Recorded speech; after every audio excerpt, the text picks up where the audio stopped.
Hello and thanks for joining us from our studios in Israel. I'm Aaron Porras, here with ILTV's morning briefing. Prime Minister Netanyahu may have just landed himself in a bit of hot water with United States President Donald Trump.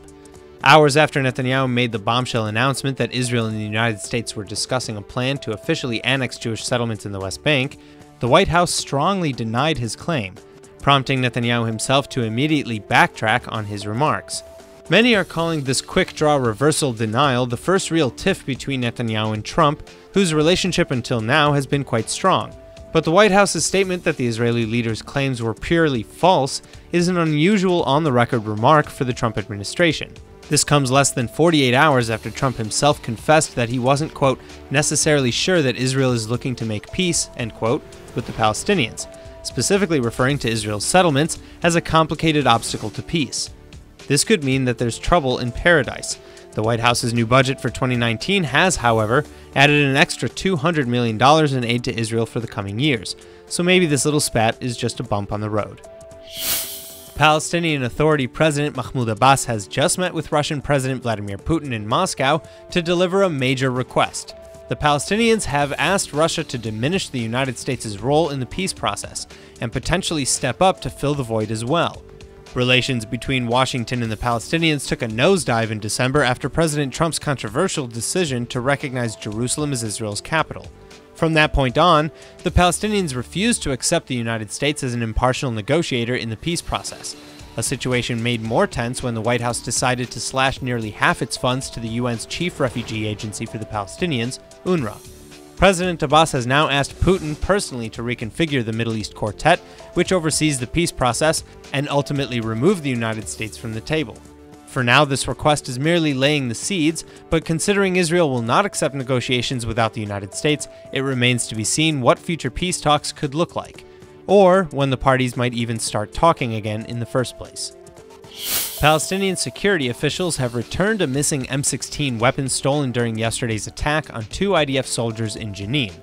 The two soldiers accidentally wandered into the Palestinian city of JENIN and were immediately attacked by a large group of local residents. Although the residents threw rocks and chairs at the car, the soldiers were eventually safely removed and escaped the incident with only light injuries. An initial investigation has revealed that the soldiers entered JENIN by using the Israeli navigation application Waze. The investigation went on to say that the soldiers also ignored signs warning them that they were about to enter off-area limits to Israeli citizens. Israeli security officials, including Israeli Defense Minister Avigdor Lieberman, praised Palestinian police, who played a very important role in making sure the Israeli soldiers and their missing weapon were safely returned to Israel. Well, after months of protests and outrage by Israeli activists, it appears the Israeli government has finally taken some action. Israeli lawmakers unanimously approved boosting disability benefits in a parliamentary vote taken late Monday evening. The new plan will allot around $1 billion for disability benefits over the course of the next 4 years. In addition, Israel's disabled will be entitled to a boost in monthly benefits depending on the severity of their disability. The bill will impact over 250,000 people, and the decision comes after over a year of protesting low benefits from the state. The activists routinely blocked streets which would cause major traffic jams and helped push their fight into the national spotlight. Well, it worked, and the government listened, but despite the new bill being approved, Israel's disability groups still claim that the bill is not good enough and that their protests will continue. For the first time ever, a team of Israeli diplomats attended a UN conference in Malaysia.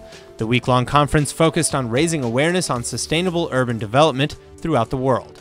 In order to host the conference, the Malaysian government had to promise that they would issue visas to all delegations who planned on attending. So the visit is significant as the Jewish state and Malaysia share no diplomatic relations. That said, Israel and Malaysia do share a very quiet trade relationship worth over $1.5 billion annually. And the Israeli delegation, led by senior diplomat David Rowett, said they found many similarities between the two nations and hoped that their visit would only help improve relations in the future. The next conference is expected to be hosted in the United Arab Emirates, and the Israeli delegation has already indicated that they will be attending. That's all for now. I'm Aaron Porras, and see you later with our main daily broadcast from Israel at 2 p.m. Eastern Time.